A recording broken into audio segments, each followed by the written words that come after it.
Welcome on the second half, all the moms, dads, aunties, uncles, grandparents. Welcome to the Baby Talk, a new mini-series to empower new and expecting moms and dads and their babies and young children, brought to us by the Kiwanis of Northeast Miami-Dade, serving children since 1957, and our sponsors, Jackson Health System, Miracles Made Daily, and the Children's Trust, because all children are our children. Today, in this second segment of the show, we're going to get down to the business of parenting and talk about the Children's Trust Parent Club. And I am a big fan of the Children's Trust, so I know I'm going to become a big fan of the Parents Club as well. And here to help us do that are four very special guests. Diana Beltre, who's the program manager at the Children's Trust. Hi, Diana. Hi, good morning. Good afternoon. Hi. And then I said good morning. Oh, gosh. And then also Dr. Katie Hart, who's the assistant professor and director of the School Ready Lab at FIU. Hi, Dr. Hart. Hi. And we also have Allison Weinstein, who's the assistant professor and licensed psychologist and director of the Children's Trust Parent Club at the University of Miami. Hi, Allison. Hi. And then last but definitely not least, sir, we have Mr. Everson Joseph, who's the parent facilitator at Be Strong International. Hi, Everson. Hey, how you doing? Hi, so welcome to all of you. Let's get started. So Diana, let's get started with you. What is the Children's Trust Parent Club? So the Children's Trust Parent Club, it is a free parenting program for all parents and caregivers in Miami-Dade County. Parents can connect to each other. They can connect with a facilitator after the workshop is done, ask any questions. They can increase their knowledge on parenting skills or any other topic that they could interest in them. It is a 60-minute. They get refreshments. They get opportunity to, participate in a raffle. And we will not be able to do these workshops because of the partnership of all these beautiful people that we have here, which is FIU, Be Strong, the University of Miami, Miami-Dade County Public Schools. We even offer the workshops in Miami-Dade County libraries. How cool is that? So Diana, why was it important for the Children's Trust to develop a parent club? So traditionally, the Children's Trust, in the matter of parenting programs, offer programs that requires family to have a 2 or 3 month commitment. With this program, what we wanted it to do is families can attend one workshops, every workshop that is offered, at their pace, and they can just learn whatever they want to learn. At the end, they can connect with other parents, and they can also seek for other programs if they feel they need to. Cool. So Dr. Hart, is parenting natural or learned? And that's an interesting question. Yeah, well, I think that, we all have natural instincts, but a great deal of parenting is learned, and it's based on your experiences and who you had as models growing up. Some parents really gravitate to how their parents parented them, and other parents steer clear from how their parents might have parented them. But it is something that's learned, and really interestingly, it's the one job that you have that doesn't have a license, and nobody trains you before you sign up for the job. So we all can use some skills to help us be better parents, whether you're expecting or you have teenagers. And I hope parents don't put that much pressure on themselves if they feel like they're doing something wrong. That's the thing that makes me sad when they start doing that. Like, you'll get it. Yeah. So from each of your perspectives, what are the benefits of parenting programs? I'll take that. Okay. Basically, just to help them to improve communication or any type of barriers that they might be having. And also social connections, just to help parents improve in that as well. If anybody might have. I think it also helps for them to learn their own parental ways and identify, what is it that you want to improve. Also create a support system that might help them support whatever they want to improve to. Okay. I was going to say that, piggybacking on what Diana's saying, is building community. So really connecting with other parents who may be going through similar experiences. And as you said, Super Cindy, not being too hard on yourself, and really validating and empowering parents to feel like they've got it. Cool. I would build on that too and say, yeah, empowering parents, absolutely. by teaching them or helping them to find the most effective parenting strategies that are out there, all put together already and tailored to how they want to use it. Okay, cool. So Diana, what are the different components of the program, and what can parents expect if they enroll in the program? Super simple. It is a 60-minute workshop. They can sign on. It can be offered in multiple languages. They will learn about their child development, different parenting strategies. They could connect with other people. And like I said before, they can connect with all these people that are on the call, their colleagues as well, and they can create that support system that they need to raise their child with. Definitely, we need a village to do that. Okay, and Dr. Hart, how does parenting style affect the development of a child? Well, we know from decades of research that started in the 1960s that striking a balance is really important. So being really warm and responsive with your child is important, but you also have to set boundaries and limits. And we know that when you can do both of those things, that your kids are going to be more successful and they'll be far more better adjusted in life overall. And it really does impact them not only during childhood, but into their teenage years and into adulthood. And when they become parents themselves.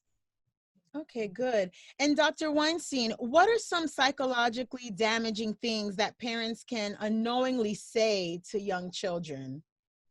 Oh, that's a great question. And one thing that I can think of that might be damaging would be using a lot of criticism. So telling children what not to do can hurt their self-esteem. And so instead of telling children what not to do, we can tell them instead what we want them to do. So for example, if your child is yelling and you want them to speak in a softer voice, instead of saying stop yelling, which is a criticism, which can hurt, as we know, you can say, please use a quiet voice. And that will be a way to turn that around. You hear that, parents? For real. And Mr. Joseph, how can parents recognize stress and distress in young children? This is going to be interesting. Yes, of course, behavior changes and sometimes like withdrawing from parents and friends. Also like having a hard time sleeping. In some cases, it might be like stomach aches, headaches frequently, and just those things. You know, I feel like sometimes as adults, we don't really realize that all of the things that we're going through, the children also go through just in their own way. They, Yes. you know, absorb it in their brains in different ways than we do. So I really appreciate you guys, you know, even figuring that part out about it. So Dr. Weinstein, much has been written about terrible twos, the infamous terrible twos and temper tantrums in young children. What does this mean, and what are some things parents can do to understand and manage these situations? Okay, that's a great question. And I know all of us as parents have experienced the terrible twos. And when children, especially that age, throw temper tantrums, and that's very common. And I think a way that we can really understand temper tantrums is to think of them as behaviors that children do to get your attention, right? So the reason that they're doing the temper tantrums is so that you'll respond to it and pay attention to it. So I think that's how we can understand them. And to address them, believe it or not, the best thing we can do to a temper tantrum is nothing, is ignore it. And so if we pay attention and we respond to a temper tantrum, we're actually feeding it or fertilizing it so that it can either grow bigger or happen more often. So if we can, as parents, ignore a temper tantrum, and we can do this consistently over time, you're going to have less temper tantrums, and it really works that way. But I will give a little warning in the beginning. When you first ignore a temper tantrum, it may get worse before it gets better. So, and we all know that from experience. So if you choose to ignore it until it's over. And you also want to ignore it every time it happens. And then you will see that over time, the temper tantrums will get less frequent. So is that why when I go to the grocery store and I see a kid screaming their head off and the parent is ignoring them and I'm looking at them like, that's why they're doing it? Now I know. think so. Yeah. Now I know the medical explanation. I'll be more kind about There it. you go. I It's a won't strategy. puff and puff. Okay. All right. So, Mr. Joseph, how can parents find out more about the program? Yes, by going to the Children's Trust website, which is www.thechildrenstrust.org/parent club. I love it. So give that website out again, because I know a lot of parents are writing it down. Please give that out again. Yes, www.thechildrenstrust.org/parent club. So our time is already up. I can't believe it, but I want each of you to close this out with what is one thing that you want parents to remember today with the information that you've been given, and how can parents connect to your program? So Mr. Joseph just gave us that information, but you can all give your informations out as well. So Diana, you first. Of course, I want to say to parents, it can be challenging, but it's wonderful. You're doing a great job and you're doing the best that you can do with what you have. So just reach out to us if you need additional support, because we're here to support you. And Mr. Joseph already disclosed our website, which is www.thechildrenstrust.org/parent club. Cool. And Dr. Hart? I would piggyback on that and just say that parenting is a roller coaster of emotions. And even when you're a quote unquote expert, you're thrown for a loop every day. And your kids bring a lot to the table. So it's okay to reach out for help. And there's people out there who are going through similar things like you. And, you know, again, we're here to help. I'm also part of the Center for Children and Families at Florida International University. And so I just want to plug that if parents Google Center for Children and Families, FIU, that they'll also be connected with a ton of other mental health resources that can help you navigate these tricky parenting waters. I wanted to ask you a quick question real quick, Dr. Hart. How early should a parent be worried about a child's mental health and like to seek help if they see something is in? Right. Well, we know that early identification is really key. And so I would say that it's super important, as Dr. Ophir was probably talking about earlier, that you go to your regular pediatrician appointments and you complete those important screenings, because those developmental screenings can really be telling, and they tell you if you need to get extra help sooner. And the sooner you get help, the better. I would say that, you know, by the age, we know about certain mental health issues like autism, you know, could be as early as 1 year old.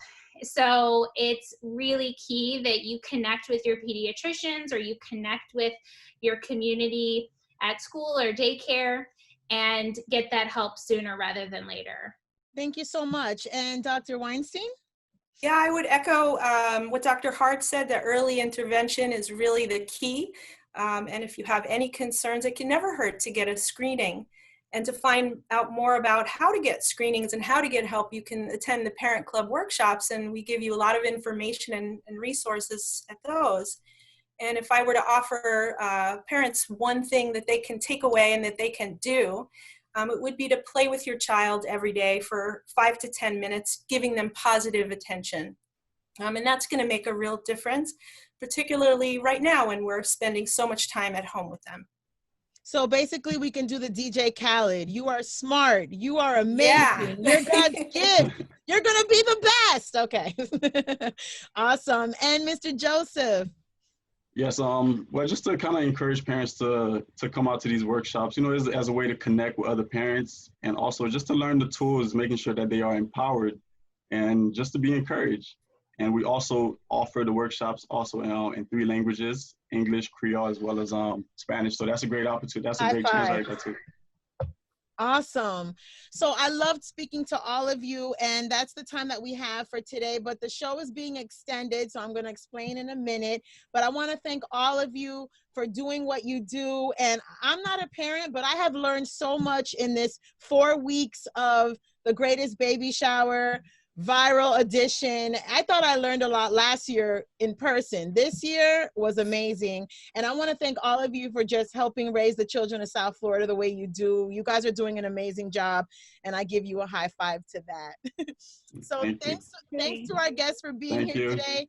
But before we go, parents, please check out Baby Talk Contest on the World's Greatest Babies website, which is wgbabyshower.org. Go there right now, www.wgbabyshower.org, to answer 2 questions about today's show for a chance to win Amazon gift cards. You know we love those, worth $50. Compliments of the Kiwanis of Northeast Miami-Dade. Also, please go to the World's Greatest Baby Shower website. Again, that's wgbabyshower.org, to sign up for the World's Greatest Babies newsletter and see resources for parents that give you those newsletters all year long, and you can stay connected to organizations like the Children's Trust Parent Club and all that.